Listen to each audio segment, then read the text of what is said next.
Well, good afternoon, everybody. Pastor Alex here, and I just wanted to make this quick video because we're not going to be able to have Bible study tonight. And rather than just push this material off next week when we're looking at John chapter 16, I thought, well, maybe we could do a little bit tonight and we could talk about some of the stuff that we have here in this video next week. And so you can jot down your questions, you can jot down some notes as we make this video. Anything that you want to carry over into next week and talk about, go ahead and I got a hair right there. Go ahead and jot that stuff down, and we'll talk about it next week. But let's spend just a few minutes looking at the text here, and there's a larger theme in this text that I really want to focus on today that I just can't wait for next week to share with you. So I'm going to go ahead and I'm going to share my screen with you so that you can see some of the stuff that I am seeing. And so we're going to look here at, hopefully you're able to see what I'm seeing here.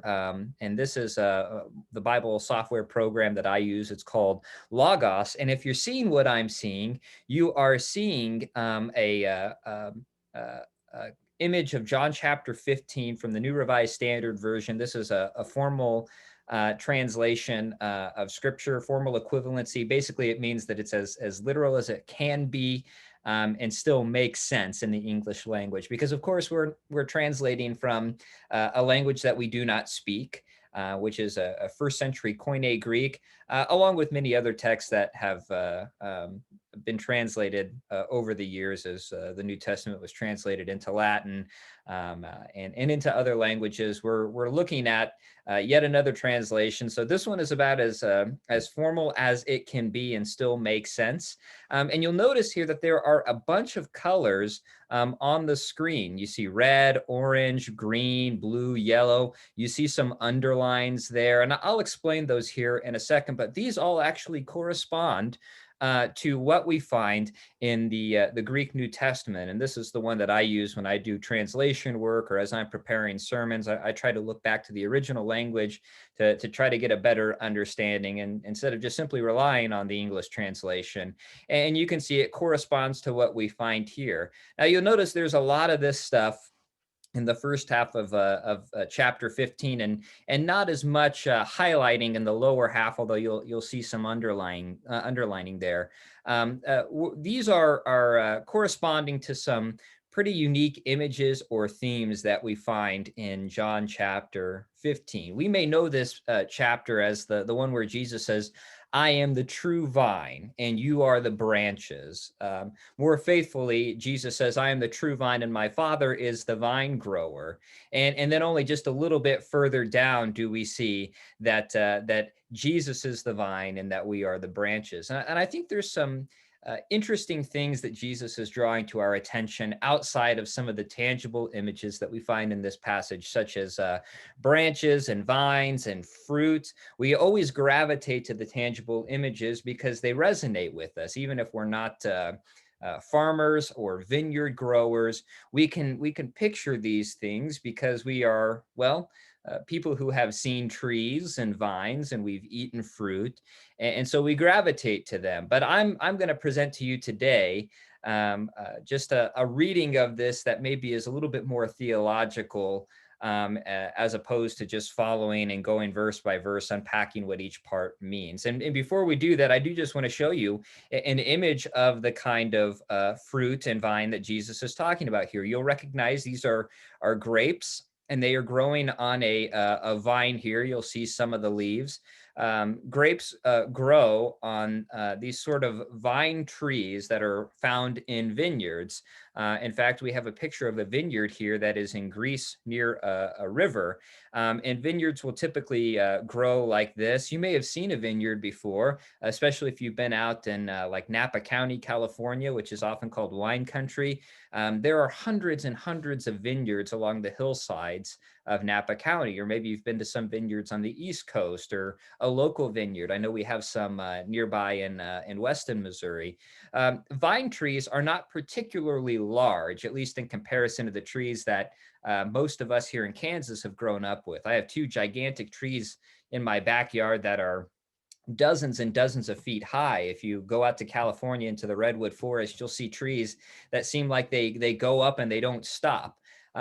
vineyard trees don't typically grow that high. They may grow higher than a person, but they're thin trees. You're not going to build a tree house. You're not going to swing from them and jump on them like that. They're very thin trees, and the tree itself is called the vine. It's the thing that is rooted into the ground, and out of it come branches. And of course, the branches are where we see grapes growing off of. And this is the image that Jesus is employing here when he says that I am the vine. I am the thing that's rooted into the ground. I am the thing that draws nutrients from the earth. I am the stalk of the tree out of which the branches grow and bear fruit. And my Father, the Father from heaven, is the one who has rooted me there, who has nurtured me, who has raised me up, who has allowed me to grow, and also therefore is the reason that the branches exist. And this is why the Father, the vine grower, has the privilege of pruning the branches, taking them off, gathering them, throwing them in fire, if he would like. The Father is the farmer of sorts, if you will. And we gravitate to this image, and I think one of the reasons we do that is we tend to be obsessed with this idea of bearing fruit. Personally, I think a lot of that comes from our culture, our Western culture, where we value production, right? A person who produces a lot is somebody who does what is right. We've moralized production. If you're somebody who's not producing, then you must not be doing something right. We must always be able to have something to show in our lives that we've done something, that we've produced something.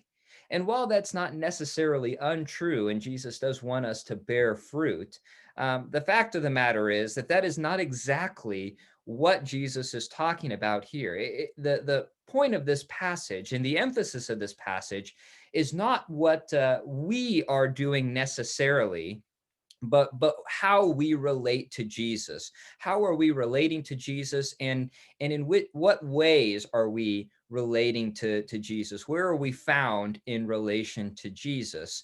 And we can see that if we take a closer look at some of these words that I've highlighted here, and we'll talk about some of the Greek words here in just a moment. But I want you to notice, I'm going to go ahead and go through and just list the color coordinating here. The red highlighting are all the places where we find Jesus saying, en emoi, in me. You'll see it here, en emoi, in me. The orange are all the places where we see the word for fruit. Kartos, fruit, kartos. And the endings aren't exactly for kartos here. It's actually karton, but that's just because it's been modified to be grammatically correct in the Greek sentence. In the Greek, we have sort of the opposite of en emoi. It's en humin, en you, en you, en humin, en you. The yellow, we have a wonderful word that we find 11 times in this passage. This may actually be the most important word in John chapter 15, the key to understanding what Jesus is talking about here. And that's the word meno, meno. Now here it's been modified and conjugated to be grammatically correct, but the word itself is meno, abide or remain or reside in. I'm going to use the word abide because I think that captures the meaning, the theological meaning that Jesus is talking about here, and we'll get to that in just a second. The blue down here is the word that we have right here. We have the word for love, and we can look here and we see it that it is a sentence that essentially is saying "in my love," or it should say it's saying "in the love." In the love of, or in the love that I have. The actual word is saying in the love, but it's referring to Jesus's love. And so when you look back here in the English, it's actually split up with the this particular article indicating to whose love is it? It is Jesus's love. So in my love is another phrase that occurs especially at the end of this. And I think Jesus is unpacking something methodical here. And then we also have a phrase that I've highlighted or I've underlined here in the squiggly orange, you are. Jesus mentions at the very beginning, I am. And here in the second part of this opening segment about vines and branches and fruit, Jesus says, you are, I am, and you are. You are the branches, and you are also my friends if you do what I command. You'll also notice very faintly here, I wish it was a little bit darker, there are underlining parts where Jesus uses the pronoun for himself, I or me. It's a personal pronoun or a way of referring to himself. That is another, I think, interpretive key for this passage, especially as we gravitate towards a reading of this passage that is talking about bearing fruit and what we are to do. We are mentioned very little in this passage. We are mentioned not all that much. It is Jesus who is the focal point of this passage. Look at how many times, maybe it's a little bit easier to see here. Look at how many times we see Jesus referring to himself, I, my love, my Father, remain or abide in me. If you keep my commandments, if you stay in my love, then I will something in relation to us. Jesus is the focus of this passage. The idea that we are to bear fruit, while it is true, is not so much in view here as it is how we relate to this Jesus. How are we relating to Jesus? So this is just a little bit of an explanation of what I've highlighted here. But here's what I think is the theological center of this passage. Jesus is using a very understandable image, something that they could relate to, the image of a vine growing and branches growing off of the vine and bearing fruit. And certainly Jesus is looking a little bit ahead to what the life of the church is going to be like once Jesus has died and has been raised and has ascended and is no longer physically present and incarnately present as he was in his own ministry. Certainly the Spirit, the advocate, as we see here in verse 26, will come, and the advocate will bear the Spirit of Jesus, but Jesus himself, the Word who became flesh, is not going to be physically present with us. This is the reality that Jesus is looking toward. And so, of course, while Jesus is looking to the time when they need to bear fruit, where they will need to rely upon Jesus, where they'll need to be resilient because the world is certainly going to hate them, as we see here in verse 18. The fact of the matter is there is an idea that spurns all of this. There is an idea, and Jesus moves methodically through this idea. We are to abide in Jesus. There's that word 11 times. Abide, meno, abide in Jesus. And Jesus will abide in us. What does it mean to abide or to remain or to be found inside Jesus? I believe it means to be rooted within him, to be in relation to him in a specific way, not just simply to believe in him, but to actually be engaged in his presence, to actually be found in his presence and rooted in him. And certainly we could even talk about how our own lives of holiness relate to this idea of abiding. We seek to be, as sanctified believers in Jesus, to bear the likeness, the image, the light of Jesus, to use that theme of Epiphany, that likeness of Jesus to the world. We wish to abide in Jesus in that way. And I think that's maybe more of the heart of what we're talking about here. To abide in Jesus is to be totally rooted in who Jesus is, what his heart is about, and certainly what he has called us to do. And that is the next step that he moves into, because you'll notice he says, abide in me and I'll abide in you. Abide in me, and you will bear much fruit. But as we get further and further down, and he begins to talk about what it's going to look like to abide in Jesus, and how fruit will come about if they do this, he then shifts, starting in verse 9, to this idea of love. To abide in Jesus is not simply to believe in Jesus and to not simply want to be like Jesus.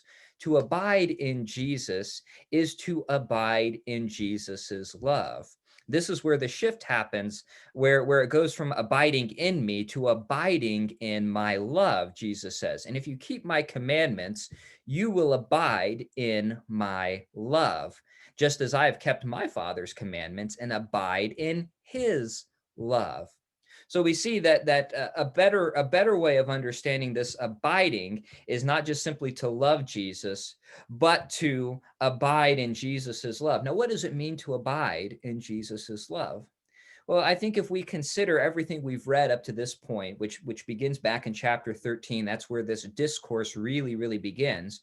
If we look back, starting to chapter 13, we can say really without any hesitation that to abide in Jesus's love is to take seriously Jesus's command. This new commandment I give you, he says, to love one another. If you love one another and you keep my commandments, you will abide in my love. To love Jesus and to keep Jesus's commandments is to act in love in our own lives, to love people, to love our neighbors, to love our enemies, to love and lead a life of love in everything that we do. Now that seems really simple, and maybe it's very oversimplified, just to simply say to love, because when we talk about love, we're not just meaning you feel sentimental or empathetic to people. Love is a very costly thing.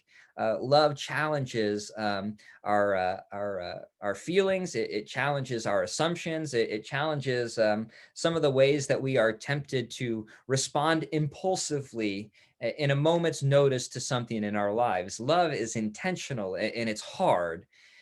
So when we say that Jesus's commandment is to love, as much as that makes us feel nice and warm, it's a very difficult thing to do. Well, we see that in our own world all the time. You could probably think of somebody who maybe in the last 24 hours that you have encountered, or at least the very idea of that person has been thrust into your attention, into your view, and you found yourselves not loving them. If you watch the news, local news, national news, we see all kinds of moments where we engage, we encounter stories, and we encounter people within stories where it's very hard to love, and it's very hard to have compassion to the people that we hear about for whatever situation that's happening. This is where Jesus's commandment is most radical. We are to love all people, and we are especially to love our neighbors and our enemies. We are to love one another. That's especially difficult in the time in which we're living, as we've seen political turmoil, as we've suffered from tribalism, as we've tried to find a way forward and try to find a way for unity. Even if we can't be uniform, we can be unified. And that's been really hard.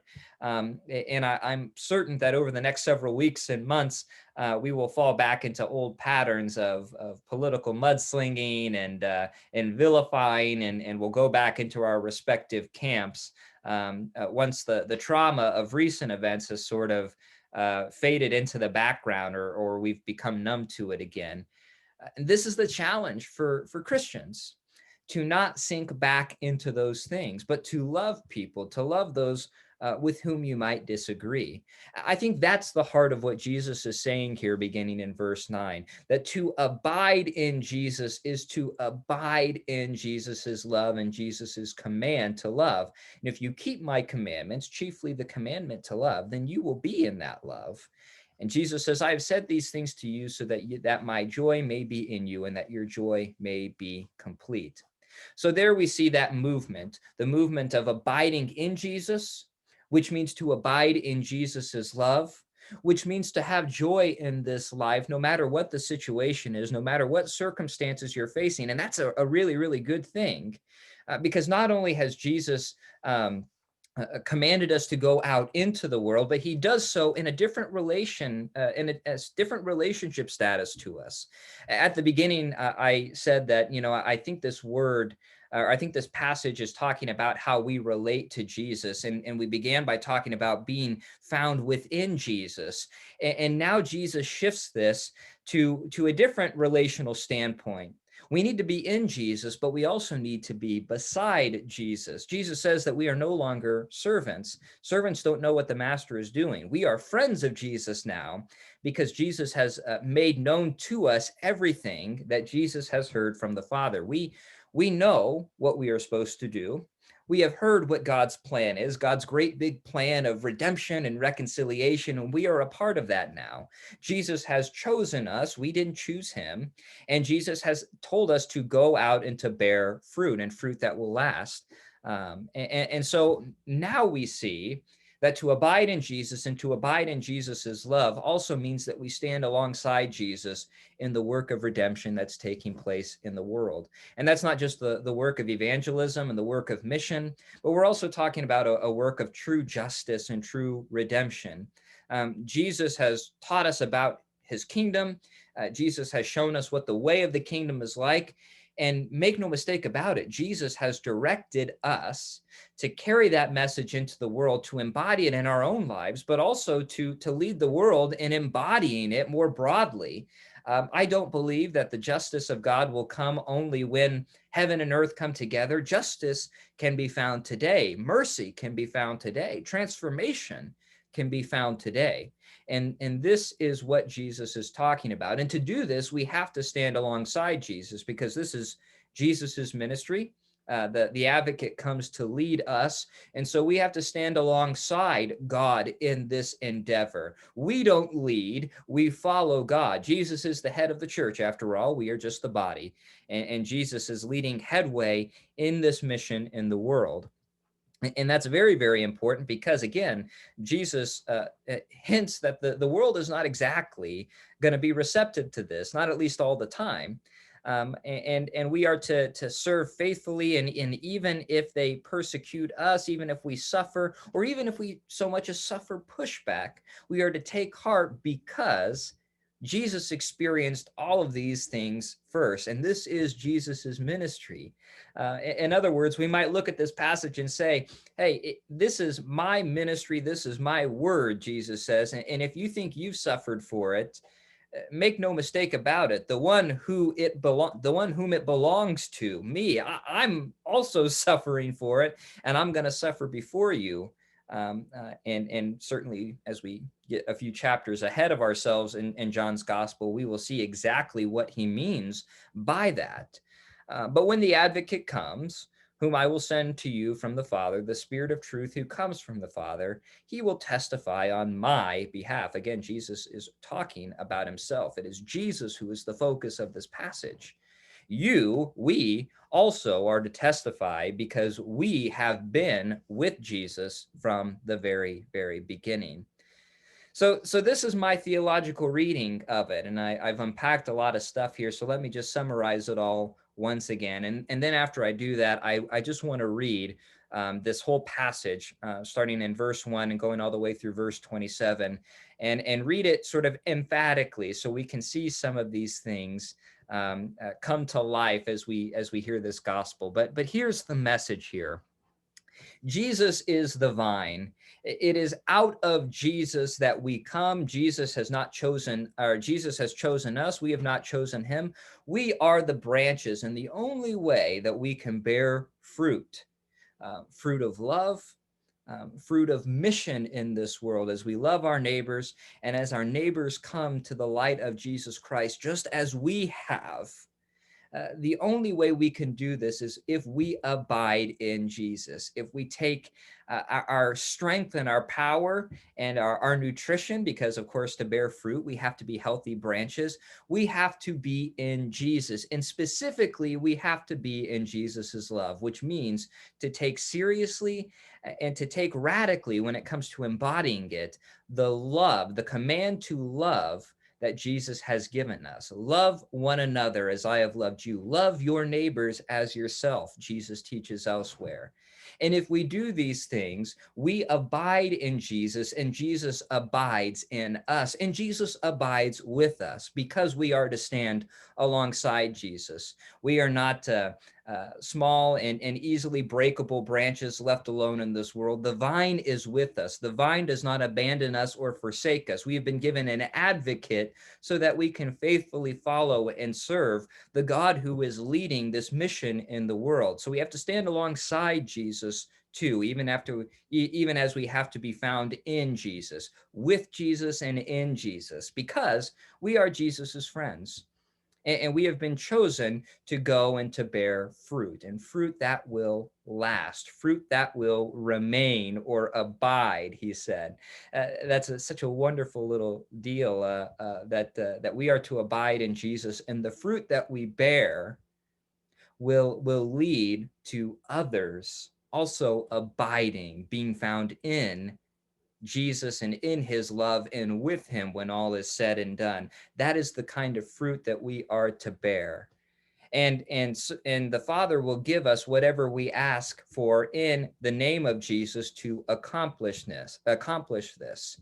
And yes, even as we might face pushback, even as we might face persecution or suffering, even as we might experience hate or even apathy in this world, Jesus is with us.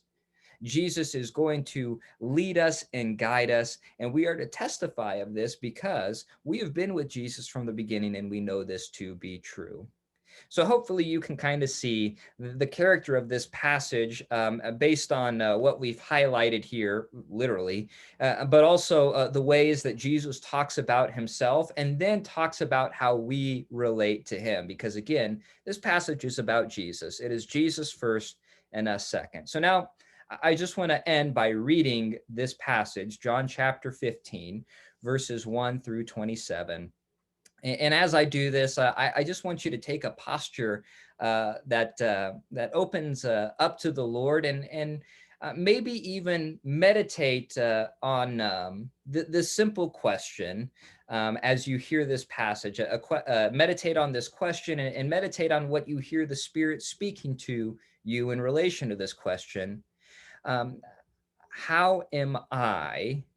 How am I called to abide in Jesus's love in my home, with my family, with my neighbors, and within my larger community? What does it look like for me to abide in Jesus's love and therefore to abide in Jesus in my home, with my family, in my neighborhood, with my community, with my friends, my neighbors, and even my enemies? Hear the gospel of the Lord according to John, chapter 15, verses 1 through 27. Jesus says, I am the true vine, and my Father is the vine grower. He removes every branch in me that bears no fruit. Every branch that bears fruit, he prunes to make it bear more fruit. You have already been cleansed by the word that I have spoken to you. Abide in me as I abide in you. Just as the branch cannot bear fruit by itself unless it abides in the vine, neither can you unless you abide in me. I am the vine, you are the branches. Those who abide in me and I in them bear much fruit, because apart from me, you can do nothing. And whoever does not abide in me is thrown away like a branch and withers. Such branches are gathered, thrown into the fire, and burned. If you abide in me, and my words abide in you, ask for whatever you wish, and it will be done for you. My Father is glorified by this, that you bear much fruit and become my disciples. As the Father has loved me, so I have loved you. Abide in my love. If you keep my commandments, you will abide in my love, just as I have kept my Father's commandments and abide in his love. I have said these things to you so that my joy may be in you and that your joy may be complete. This is my commandment, that you love one another as I have loved you. No one has greater love than this, to lay down one's life for one's friends. You are my friends if you do what I command you. I do not call you servants any longer, because the servant does not know what the master is doing, but I've called you friends, because I have made known to you everything that I have heard from my Father. You did not choose me, but I chose you, and I appointed you to go and bear fruit, fruit that will last, so that the Father will give you whatever you ask him in my name. I am giving you these commands so that you may love one another. If the world hates you, be aware that it hated me before it hated you.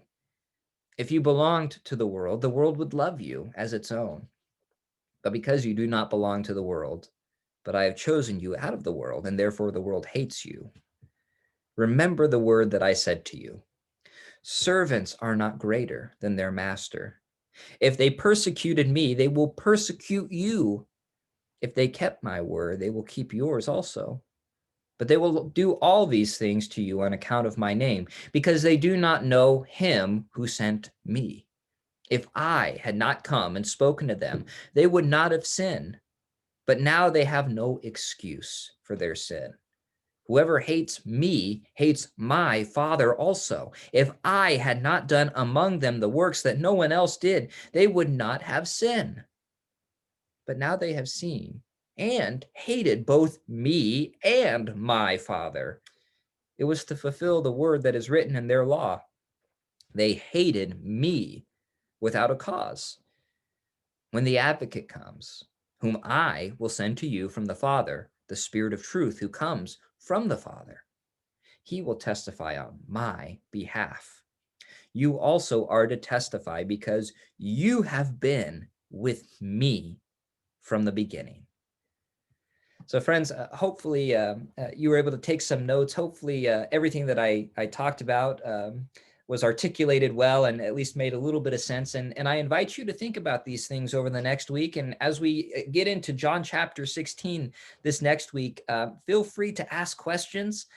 Feel free to write down questions, and certainly continue listening to the advocate and meditate on what we've heard here and what it means to abide in Jesus's love, to abide in Jesus himself, to be rooted in him, and then to be with Jesus in the mission of God that goes out to serve the world in love and in truth and in justice, that all people would come to the feet of Jesus.